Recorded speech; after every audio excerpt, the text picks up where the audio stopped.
Bonjour bien-aimés de le Seigneur, jeudi Mokolo Malamu.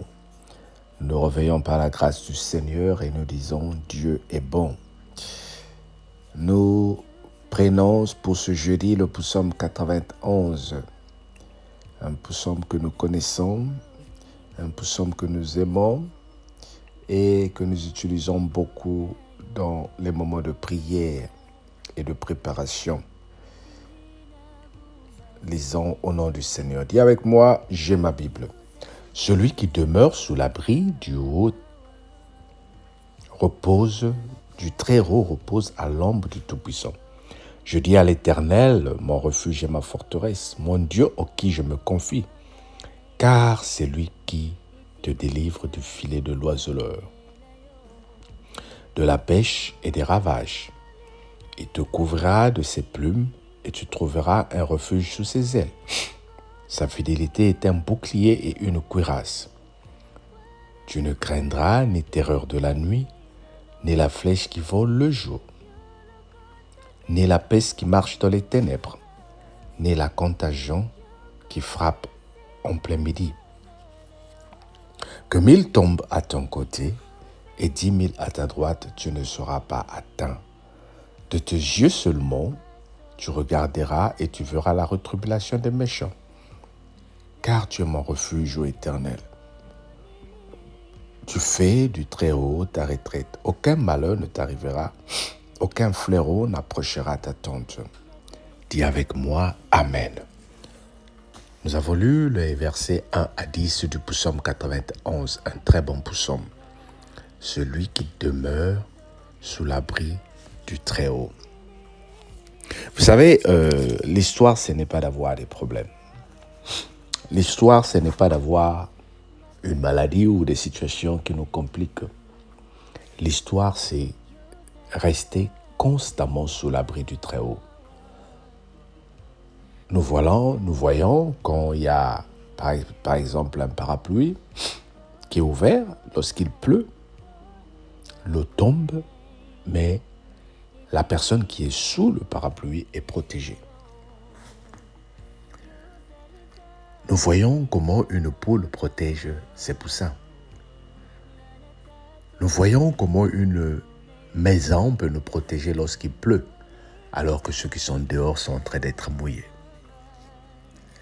Demeurer sous l'abri du Très-Haut ne veut pas dire aller chercher le Seigneur lorsque nous avons des problèmes, mais c'est y rester le matin, l'après-midi, le soir et tout le temps. Nous restons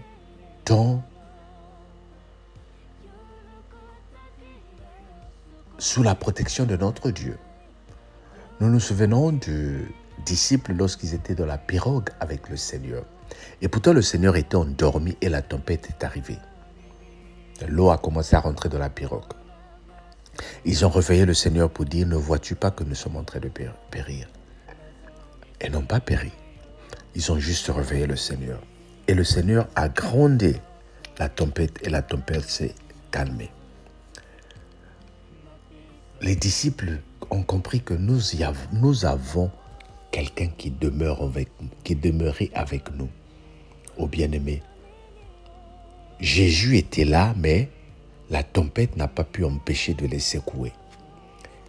Et c'est quand que Jésus a vu la tempête qu'il s'est levé pour dire, tempête, calme-toi. Le fait que tu aies des problèmes ne veut pas dire que Jésus n'est pas avec toi. Il est là. Il veut juste que tu le rappelles, Seigneur, je suis avec toi. Jésus avec toi jour et nuit. Celui qui demeure sous l'abri du Très-Haut. Ici, la Bible est en train de nous dire, je dis à l'Éternel, mon refuge et ma forteresse, mon Dieu en qui je me confie. Waouh! En qui te confies-tu, bien-aimé? Les avocats, nos partenaires, nos femmes, nos enfants, nos maris. Oui, c'est des personnes qui peuvent nous apporter une sécurité provisoire, mais elle n'est pas permanente. Lorsque nous sommes en train de demeurer sous l'abri du Très-Haut, mais nous vivons le bonheur. Nous vivons la protection. Nous vivons l'évolution. Nous vivons la paix. Il est dit dans le psaume, dans le verset 7, que 1000 tombent à ton côté et 10 000 à ta droite. Tu ne seras pas atteint. C'est-à-dire, il y a des attaques qui arrivent, mais tu ne seras pas atteint. Parce que toi et moi, nous demeurons à l'abri de celui qui dit quelque chose et la chose s'accomplit. Et cette personne, c'est ton Dieu. Cette personne, c'est Jésus-Christ. Cette personne, c'est le Dieu des dieux, le maître des circonstances. De tes yeux seulement tu regarderas et tu verras la tribulation des méchants. Oui, comme je disais à une sœur cette semaine, c'est pas à nous de se battre, c'est pas à nous de lutter. Nous, de nos yeux, nous allons voir la tribulation des méchants. Et les méchants sont en train de tomber au nom de Jésus.